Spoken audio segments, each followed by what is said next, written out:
messages to the Premier and the Prime Minister, very respectful messages to the Premier and the Prime Minister, saying we've heard your words, we've heard your messages of support for more democracy inside the Liberal Party. Now let's turn aspiration into a reality.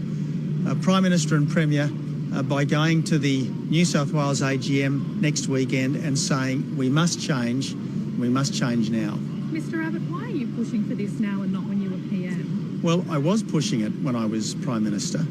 You might remember back in late 2013, Barry O'Farrell and myself, Premier and Prime Minister, fronted up to the State Executive and we said, both of us, that we need to move New South Wales towards the Victorian system of plebiscite pre-selections. I've got to say it was a pretty stormy meeting of the State Executive.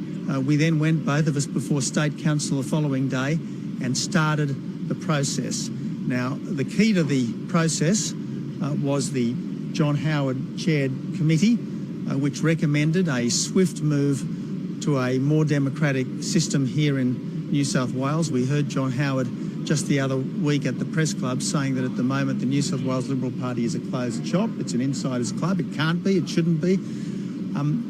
When this matter did come before the State Council about a year ago, just after I lost the Prime Ministership, because we had a looming federal election, we didn't want an internal stoush at that time. A compromise was arrived at. Frankly, it's a very unsatisfactory compromise, and now that we don't have any elections for the next 2 years, let's get this done. Let's get this done now, and this will be the culmination of work begun about 3 years ago by me as Prime Minister. So do lobbyists like Michael Fotis have too much power? There is obviously too much factional influence on the New South Wales Liberal Party. There's too much string pulling, there's too much manipulation, and the best way to end the string pulling and the manipulation is to get more members into our party and to give every member a say, because it's much easier to manipulate a pre-selection of 100 people than it is to manipulate a pre-selection of 500 people or indeed 8,000 people if we're talking about the Senate. Which lobbyists are creating the biggest threat? I'm not in the business of hanging labels around individuals' necks. I just want to see a better system. I don't want to recriminate about the past. I want to see a better future. And we will have a much better future as a Liberal Party. We'll have a much better future as an Australian democracy if the New South Wales Liberal Party has a bit of internal democracy at last. Isn't this just about the Conservatives having more power in New South Wales? Not at all. It's about empowering our membership, and if we empower our membership, we will improve the quality of our party, and that's got to be good for the quality of our democracy. And if we don't have any luck with this motion next week, what then? The principle is something that everyone accepts. All we have at the moment is some people saying the time is not right.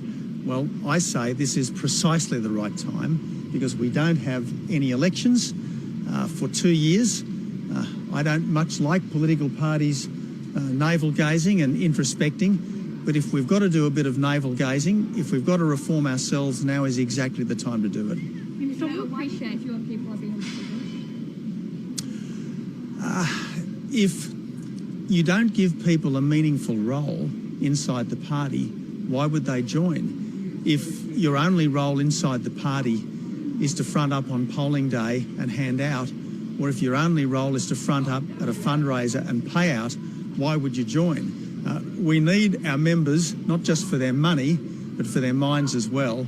And this is about engaging people's judgment rather than simply exploiting their labour and their checkbooks. Do you think it has anything to do with the number of Prime Ministers we've seen recently? Well, look, obviously the last thing I want to see is a revolving door Prime Ministership, and that's why I'm strongly behind Prime Minister Turnbull and his government. And do you strongly support Prime Minister Abbott? Of course I do, absolutely. And the good thing about democratisation inside our party is that it is supported by Prime Ministers past and present.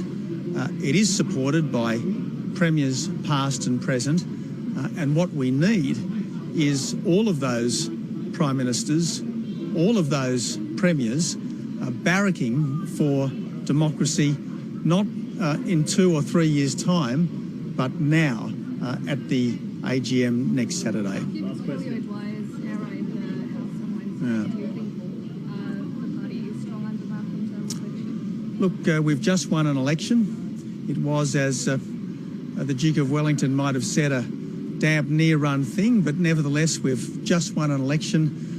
We've got policies to implement, policies to deliver, and that's exactly what's happening right now. I think the government's had a pretty good week in the Parliament. Obviously, we secured the future of volunteer firefighting services right around our country with an important change. I think this has been a very successful week for the government, and I'm looking forward to many more successful weeks in the months and years to come. Which policies of Trump's specifically do you think are reasonable enough? I just make the point, and I'll make 2 points. First point is it's not the job of Australian politicians to pick candidates in elections in other countries because whoever wins the election in the United States, we're going to have to work with the President. The other point I make is that to want to reduce government spending yet boost defence is a classic Conservative position. It was at the heart of President Reagan's success, and that was the point I was making the other night. Thanks so much.